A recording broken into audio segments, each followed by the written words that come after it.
જય હિન્દ દર્શક મિત્રો, હું જમીલ પઠાણ. આપ જોઈ રહ્યા છો તીર સમાચાર. વાત કરીશું સાંસદે રેલવે સ્ટેશનની લીધેલી આકસ્મિક મુલાકાતની. જી હા, 21 છોટાઉદેપુર લોકસભા બેઠકના સાંસદ જસુભાઈ રાઠવાએ આજે સવારે છોટાઉદેપુર જિલ્લા મથકના રેલવે સ્ટેશનની આકસ્મિક ઔપચારિક મુલાકાત લીધી હતી. મુલાકાત દરમિયાન તેમણે રેલવે વિભાગના અધિકારીઓ અને કર્મચારીઓ સાથે વાતચીત કરી હાલની સ્થિતિએ ચાલતી ટ્રેનોના શિડ્યુલ અને મુસાફરો માટે ઉપલબ્ધ સુવિધાઓ વિશેની જાણકારી મેળવી હતી.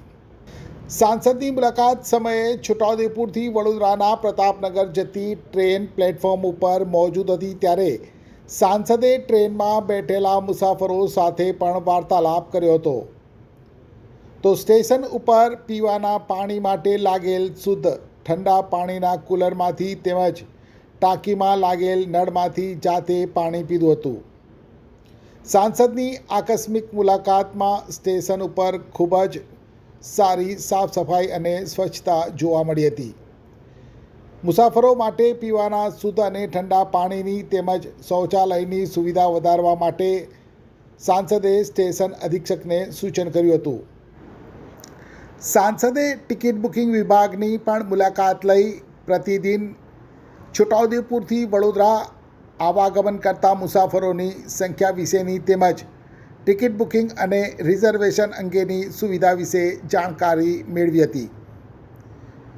ઉપરાંત સાંસદે રેલવે સ્ટેશન નજીક આવેલ રેલવે વિશ્રામ ગૃહની અને છોટાઉદેપુર રેલવે પોલીસ ફોર્સના આઉટપોસ્ટની મુલાકાત લીધી હતી અને સુરક્ષા કર્મીઓ પાસેથી અહીં ઉપલબ્ધ સુરક્ષા વ્યવસ્થા વિશે માહિતી મેળવી હતી. સાંસદે સ્ટેશન અધિક્ષક, સ્ટેશન માસ્તર, સુરક્ષા કર્મીઓને જરૂરી સૂચન કર્યા હતા. સાંસદની રેલવે સ્ટેશનની આ આકસ્મિક મુલાકાતમાં તેમની સાથે છોટાઉદેપુર એપીએમસી ચેરમેન મુકેશ પટેલ પણ જોવા મળ્યા હતા.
છોટાઉદેપુર સહિત રાજ્ય, દેશ અને દુનિયાના સમાચાર જોવા માટે સબસ્ક્રાઈબ કરો તીર સમાચાર અને બેલ આઇકોન જરૂર દબાવો.